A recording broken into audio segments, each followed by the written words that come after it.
وبركاته. نحمد ونصلي على رسوله الكريم. أما بعد، أعوذ بالله من الشيطان الرجيم. بسم الله الرحمن الرحيم. يا أيها الذين آمنوا قوا أنفسكم وأهليكم نارا وقودها الناس والحجارة عليها ملائكة غلاظ شداد لا يعصون الله ما أمرهم ويفعلون ما يؤمرون. محترم سامعین کرام، میرے دوستوں اور ساتھیوں اور معزز علماء کرام، ذمہ داران نظام اور حکم صاحبان، میں نے آپ لوگوں سامنے سورۃ تحریم کی آیت نمبر 6 پڑھی ہے. اس مناسبت سے میری تقریر کا عنوان ہے جہنم کی ہولناکیاں. میرے بھائیوں، جس چیز سے انسان کو نقصان ہو، جس چیز سے انسان کو خطرہ ہو، انسان ہر اس چیز سے ڈرتا ہے، بھاگتا ہے. اسی طرح اللہ رب العالمین نے سورۃ تحریم میں آیت نمبر 6 میں فرمایا یا ایھا الذین آمنوا قوا انفسکم واہلیکم نارا وقودها الناس والحجارة علیہا ملائکۃ غلاظ شداد لا یعصون اللہ ما امرهم ویفعلون ما یؤمرون. اے ایمان والو، اپنے آپ کو اور اپنے اہل و عیال کو اس آگ سے بچاؤ جو کوئی کوئلے سے یا لکڑی سے نہیں جلائی جائے گی، بلکہ وقودها الناس والحجارة یعنی انسان اور پتھروں کے ذریعے بھڑکائی جائے گی. اور ہم آج روڈ پہ یا ٹرین میں کہیں پھنس جاتے ہیں تو ہم لوگ 1000 2000 رشوت دے کر جو بھی معاملہ ہوتا ہے اسے ختم کروا لیتے ہیں. اگر وہی بات کورٹ تک پہنچ جائے تو بڑے بڑے افسروں کو خرید لیا جاتا ہے، وکیلوں کو خرید لیا جاتا ہے، یہاں تک کہ ججوں کو بھی خرید لیا جاتا ہے. میرے بھائیوں، لیکن وہاں صرف اللہ کی عدالت ہوگی. وہاں کوئی رشوت لینے والا نہیں ہوگا، وہاں کوئی مدد کرنے والا نہیں ہوگا، وہاں کوئی وکیل جج نہیں ہوگا جو اللہ سے مکالمہ کرے. علیہا ملائکۃ غلاظ شداد، جو جہنم کو جو نگہبان ہے، جہنم کو جو چوکیدار ہے، جو جہنم کے محافظ ہے، جو جہنم کے داروغہ ہے، وہ بہت سخت ہے. وہ کسی کا نہیں سنتے، وہ کسی کے اوپر مرد کا معاملہ نہیں کرتے، وہ کسی کے ساتھ کسی کے قسم کے آسانی نہیں برتے. وہ صرف اللہ تعالیٰ کے علاوہ کسی کا نہیں سنیں گے.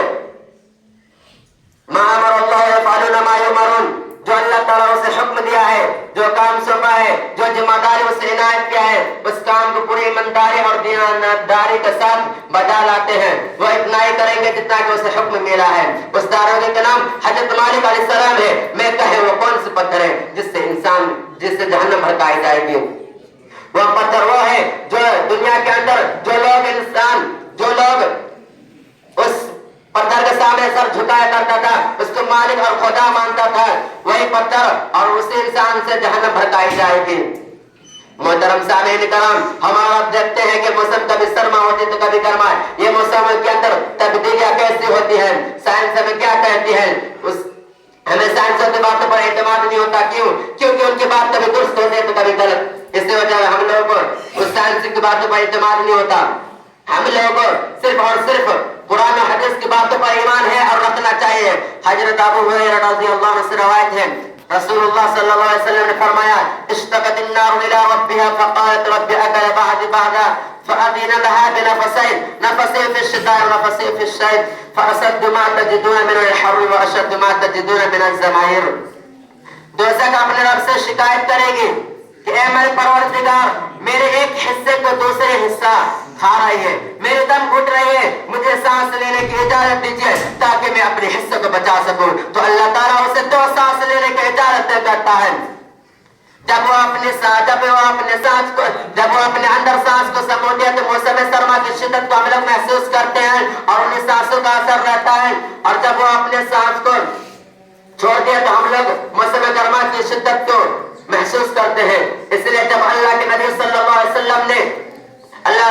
وسلم کے سامنے جہنم کا ذکر ہوا کرتا تھا تو اللہ کے نبی صلی اللہ علیہ وسلم اپنے چہرے کو پھیر لیا کرتے تھے.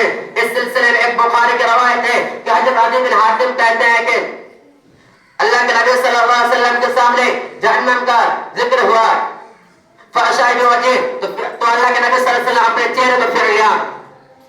ذکر النار، پھر جہنم کا ذکر کیا گیا، پھر اللہ کے نبی صلی اللہ علیہ وسلم نے اپنے چہرے کو پھیر لیا. پھر اللہ کے نبی صلی اللہ علیہ وسلم نے فرمایا وہ لوگوں اتقوا النار، جہنم کی آگ سے بچو، ولو بشقۃ تمرۃ، اگر تمہیں ایک کھجور کی گٹلی کیوں نہ صدقہ کرنی پڑے کرو اور اپنے آپ کو اس جہنم کی آگ سے بچا لو.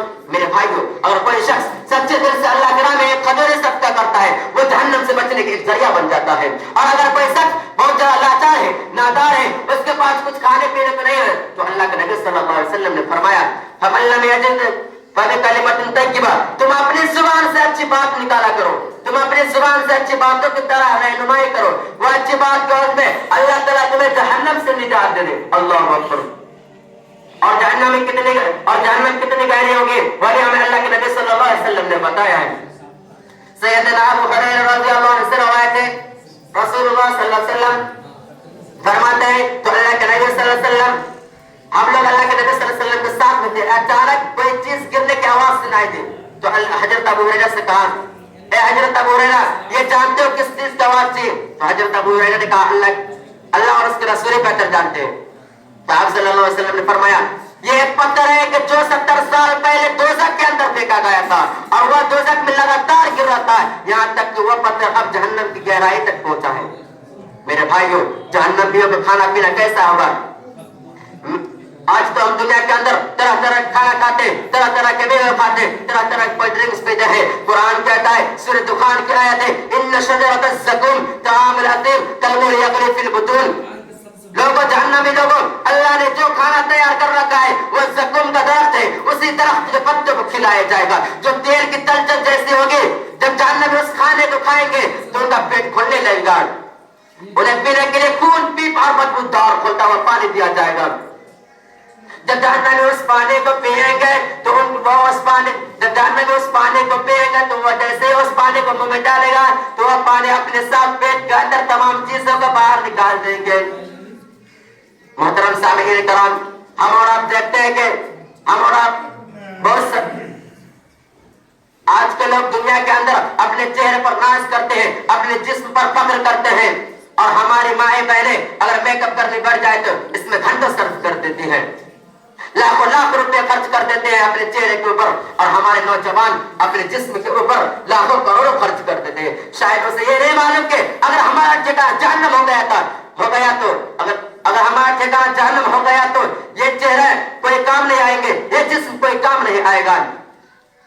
میرے بھائیوں یہ جو خوبصورت چہرے ہیں اسے جھلسا دیے جائیں گے۔ اللہ تعالیٰ فرماتا ہے سورہ مومنون میں تلفح وجوہہم النار وہم فیہا کالحون، جہنمی لوگوں کو آگ میں بار بار جلایا جائے گا، جب وہ جل بھن کر کوئلے کے مانند ہو جائیں گے تو پھر دوبارہ ان کو نئے گوشت اور نئے چمڑے کے ساتھ زندہ کیا جائے گا، پھر ان کو آگ میں جلایا جائے گا۔